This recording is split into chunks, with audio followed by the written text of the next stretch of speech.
So I did everyone the favor and went ahead and ordered every one of the knipex small plier wrenches. So what we have here is the 7.5, the 6, the 5, and the 4 inch. This is the extra small XS. And I wanted to go over the differences between each of them because there are some significant differences beyond obviously the 1 inch difference in size and then obviously a residually small amount of jaw opening difference between each of them, where obviously the biggest one opens the largest, which is it opens to 1.5, and then the smallest opens the least, which is to 7/8 of an inch. And I went ahead and measured that with the caliper. So this can actually sneak 7/8 inch into the jaw.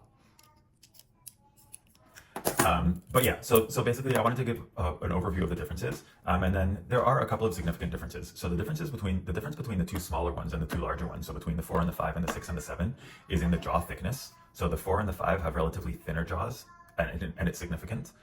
Whereas the 6 and the 7 have relatively thicker jaws, and obviously the 7 has slightly thicker than the 6, and obviously the 5 has slightly thicker than the 4.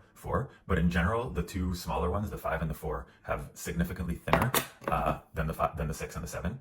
So that's the difference between the two smaller sizes and the two larger sizes. But then there are also significant differences between the smaller of the two smaller sizes themselves and the two larger sizes themselves. So between the two smaller sizes, the significant difference is obviously beyond the rubber grips that you have on the handles. The way that these open is different. The 5 opens in the same method as the 6 and the 7, the bigger siblings, and that is by pressing this button and then adjusting to whatever size you want and then clamping closed.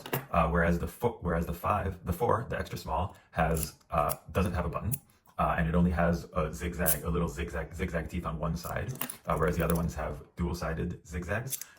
So the way you open this one is you just open the handle all the way, and then this thing can slide, and then it can be closed just by pressing this closed, or obviously slid.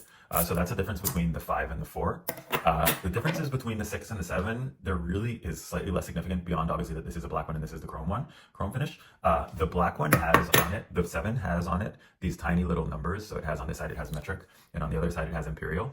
That's really the only difference beyond, again, obviously the inch difference in size. So the amount of leverage you can get, the tiny little bit thicker jaws, and the tiny bit smaller amount that it can open all the way. So obviously there is a difference here.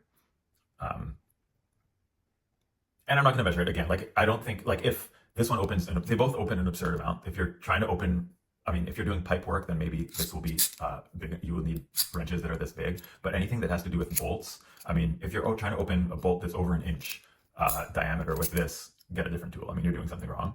So they both open wide enough. So like I said, again, the main difference between the small 2 and the larger 2 is the jaw thickness. The main difference between each of the two smaller ones is the opening method, this one.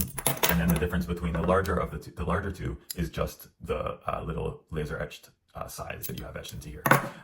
So that's an overview of the differences.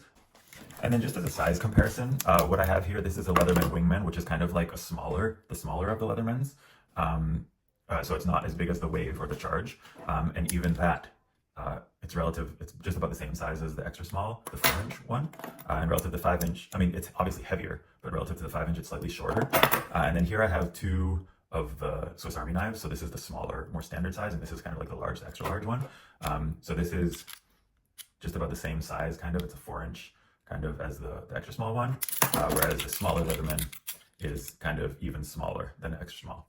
And then so the way I've been doing is, before I got these knipex, I would have this Leatherman, which is nice. I like it. I didn't want to have the larger one because it's just too heavy, and I'm really trying to be a minimalist in my everyday carry.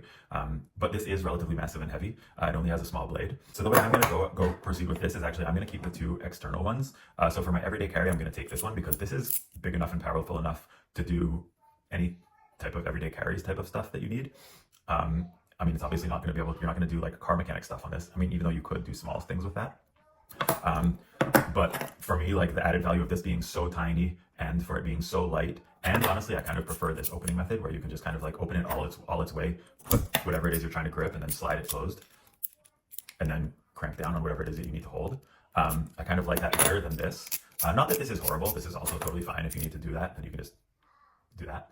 It's totally fine. It works. And that's the whole thing. But just as an everyday carry, this is definitely big enough. I mean, it opens to 7/8. If you need to turn something that's more than 7/8, you're doing something wrong. I mean, you need an actual tool. So this is definitely going to be good enough for my everyday carry. And then for my actual toolbox, I mean, between the 6 and the 7, there isn't really such a big size difference. This still feels comfortable and small enough in my hand that I would have no problem putting this in my toolbox. And I just like that this has the little the laser etched sizing in it. It's kind of nice.